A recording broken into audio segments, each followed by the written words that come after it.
इस खबर पर अपडेट आप तक आगे पहुंचाएंगे, लेकिन 5 का पंच की जो पहली खबर है ईरान अमेरिका युद्ध से जुड़ी हुई खबर है, जहां पर हाना हाना करते हुए बातचीत की डेस्क पर पहुंचने की तैयारी की जा रही है। और यही वजह है कि ईरान के विदेश मंत्री अब्बास अरागची वो इस्लामाबाद पहुंच चुके हैं शुक्रवार की देर रात। इधर अमेरिकी राष्ट्रपति ट्रंप ने अपने विशेष दूत स्टीव विटकॉफ और अपने दामाद जेरेड कुशनर को वहां भेजने की बात कही है। पाकिस्तान वो पहुंचेंगे और अमेरिकी उपराष्ट्रपति जेडी वेंस इस बार नहीं पहुंच रहे इस्लामाबाद। हालांकि जरूरत पड़ने पर उनको भेजा जाएगा, ये ट्रंप कह रहे हैं। आपको याद होगा स्पीकर मोहम्मद बागेर गालिबाफ पिछली बार जब आए थे तो मुख्य भूमिका उन्होंने निभाई थी और उनके साथ 5 लोग शामिल हुए थे। लेकिन इस बार स्पीकर गालिबाफ यहां पर नहीं पहुंच रहे हैं। 11 और 12 अप्रैल को 21 घंटे की बातचीत आपको याद ही होगी इस बार, लेकिन वो यहां पर नहीं पहुंच रहे हैं। पहले डेलीगेशन में वो शामिल थे। वही व्हाइट हाउस की तरफ से कहा गया है कि पाकिस्तान में ईरान के साथ सीधे शांति वार्ता हम करेंगे, लेकिन ईरान ये कह रहा है कि वो पाकिस्तान के जरिए बातचीत करेगा। विदेश मंत्रालय के प्रवक्ता इस्माइल बघई ने कहा कि ऐसी कोई बैठक तय फिलहाल नहीं है कि हम पाकिस्तान में बात करेंगे। अमेरिकी डेलीगेशन पाकिस्तान में ईरान के साथ सीधे शांति वार्ता करेगा, ये वो कह रहा है, जबकि ईरान कह रहा है कि पाकिस्तान के जरिए ही बातचीत होगी। तो देखिए कई बातें हैं जिस पर की बात हो सकती है। पॉइंटर्स के जरिए आपको समझाने की कोशिश करते हैं। पाकिस्तान मध्यस्थता कर रहा है, अमेरिका ईरान फिर से एक बार बातचीत कर सकते हैं। हालांकि फिलहाल अभी बातचीत आगे बढ़ पाएगी या नहीं बढ़ पाएगी ये संशय है। स्ट्रेट ऑफ हॉर्मुज खोलने को लेकर ईरान अब भी अड़ा है कि वो नहीं खोलेगा। तो इधर यूरेनियम के जो भंडार है वो भी देने से इनकार पहले ही वो कर चुका है। लेबनान पर जो हमले हैं वो इजराइल रोक नहीं रहा है, इस वजह से भी ईरान नाराज है।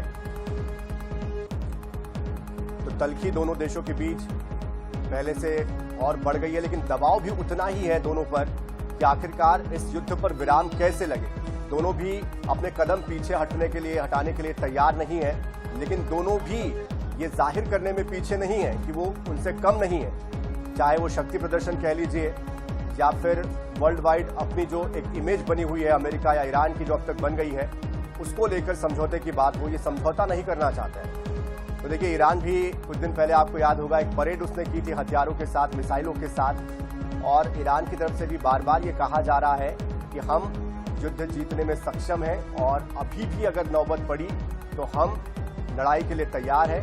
हमने अभी भी अपने पैर पीछे नहीं हटाए। इस बीच हमारे साथ अली रजा नट साहब जुड़ चुके हैं, पाकिस्तान के विश्लेषक हैं, उनसे सीधे समझने की कोशिश करते हैं। रजा साहब, आपसे समझना चाहते हैं कि जिस तरह से ईरान तो बातचीत की मेज पर आ रहा है, लेकिन क्या इस बार बातचीत आगे बढ़ती हुई नजर आ रही है? अंदर खाने से क्या जानकारी आप तक पहुंच पा रही? क्योंकि अब्बास अरागची साहब तो पहुंच गए हैं, लेकिन अमेरिका की तरफ से इस बार जो जेडी वेंस है वो नहीं पहुंच रहे हैं। तो आखिर क्या लग रहा है, बातचीत हो पाएगी या फिर बस यूं ही कोशिश हो रही है?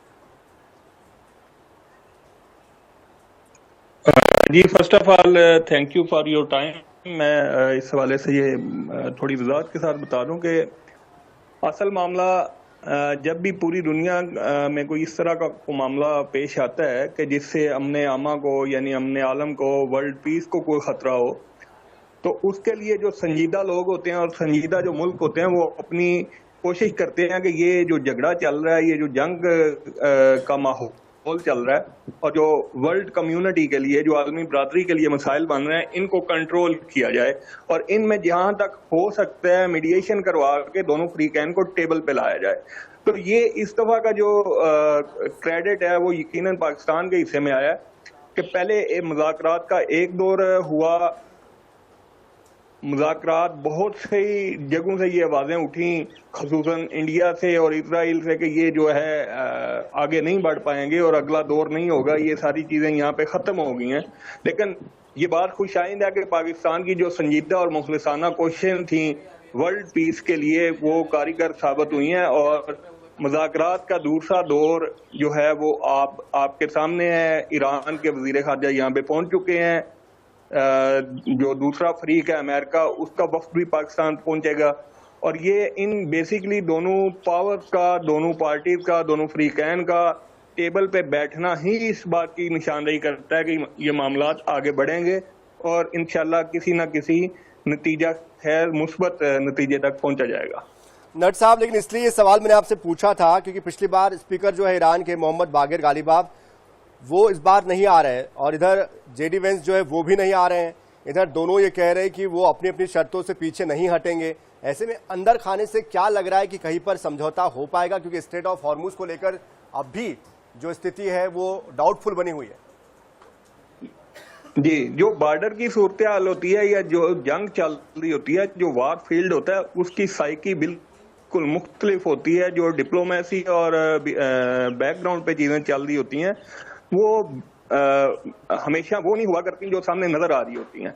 बयानात दोनों तरफ से लिए जा रहे हैं, अपनी अपनी पावर दोनों तरफ से दिखाई जा रही है, लेकिन जो करने वाली बात है वो ये कि अगर ये मुज़ाकरात ना होने होते या ये गैर संजीदा मुज़ाकरात होते तो फिर अब जो इनके ईरान के वज़ीर ख़ारिजा हैं वो भी पाकिस्तान ना आते और जो अमेरिकन डेलीगेशन आ रहा है वो भी इस तरह फॉर्मेट उसका ना बनता, वो भी ना आ रहा होता या अनाउंस ना होता।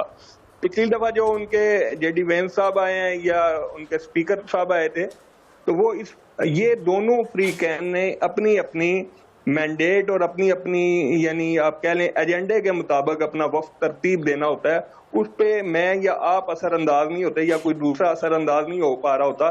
बेसिक चीज मैंने जैसे पहले कहा, फिर मैं रिपीट कर रहा हूँ कि ये पाकिस्तान की दुनिया के अमन के लिए मुखलिसाना कोशिशों का एक बेहतरीन वाज़ेह सबूत है। और अगर आप इसे इवेंट ऑफ द सेंचुरी, फिलहाल नतीजा आया नहीं है ना, आप पाकिस्तान क्रेडिट जरूर ले ले इस बात का, लेकिन नतीजा तो आ जाए पहले। बहरहाल बहुत शुक्रिया हमारे साथ जुड़ने के लिए रजा साहब, हमारे साथ टाइम देने के लिए। तो देखिए, क्रेडिट लेने की होड़ अभी से मच गई है पाकिस्तान में, भले ही हुआ कुछ नहीं है। तो वो कहते हैं ना कि कहावत में कि बस्ती बसी नहीं और लुटेरे पहले आ गए, तो उस तरह की स्थिति बनी हुई है।